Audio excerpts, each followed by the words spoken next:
নমস্কার। আজকে একটা নতুন ভিডিওতে আপনাদের সবাইকে স্বাগত জানিয়ে শুরু করছি।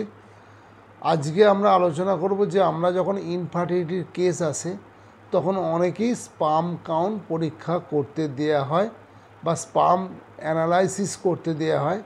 সেক্ষেত্রে অনেকেই কী করা হয়, এর মোটিলিটি, মরফোলজি আর কাউন্ট দেখে ছেড়ে দেওয়া হয়।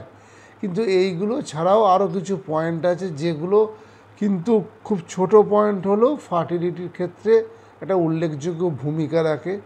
সেইগুলোর মধ্যে হলো যে স্পার্মের পিএইচ, স্পার্মের লিকুইফিকেশন টাইম এবং স্পার্মের মধ্যে কোনো পাস সেল আছে কি না।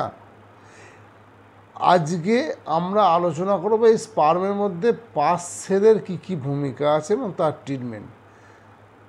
যদি সিমেনের মধ্যে যে পাস সেল যদি আসে তখন তাকে পায়োস্পার্মিয়া বলা হয় বা লিউকোসাইটোস্পার্মিয়া। লিউকোসাইটোস্পার্মিয়া বা পায়োস্পার্মিয়া যদি থেকে থাকে সেক্ষেত্রে পেশেন্টদের যে সিমেন এর মধ্যে যে স্পার্ম, সেই স্পার্মের কিন্তু মোটিলিটি এবং মরফোলজি দুটোই হ্যাম্পার হতে পারে।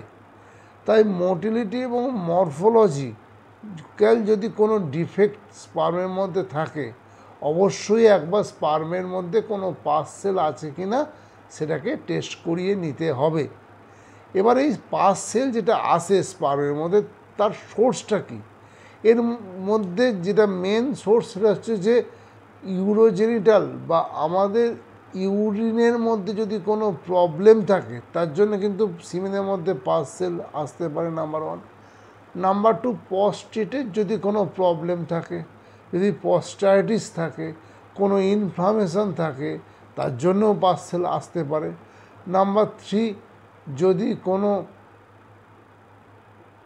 অটোইমিউনো ডিজিজ থাকে বা স্কোটামের মধ্যে ভেরিকোসিল থাকে বা যদি কোনো সেক্সুয়াল ট্রান্সমিটেড ডিজিজ থাকে বা যদি ফিমেল পার্টনারের ট্রাইকোমাস ভ্যাজাইনালিস থাকে তাহলে কিন্তু পায়োস্পার্মিয়া হওয়ার চান্স খুব বেশি।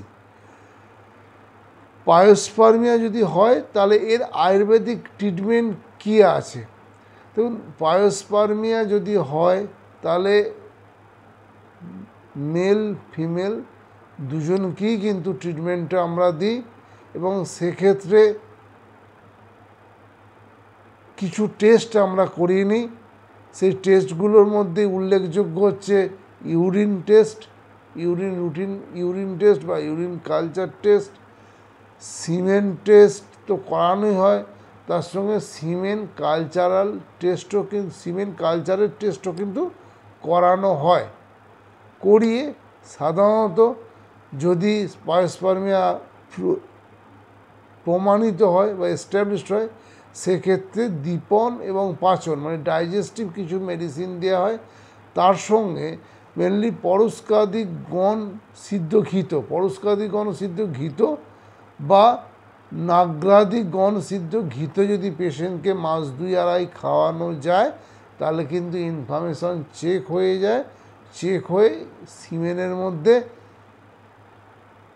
পাস সেলের পরিমাণটা নর্মাল হয়ে যায়। আশা করি ভিডিওটা আপনাদের ভালো লাগবে।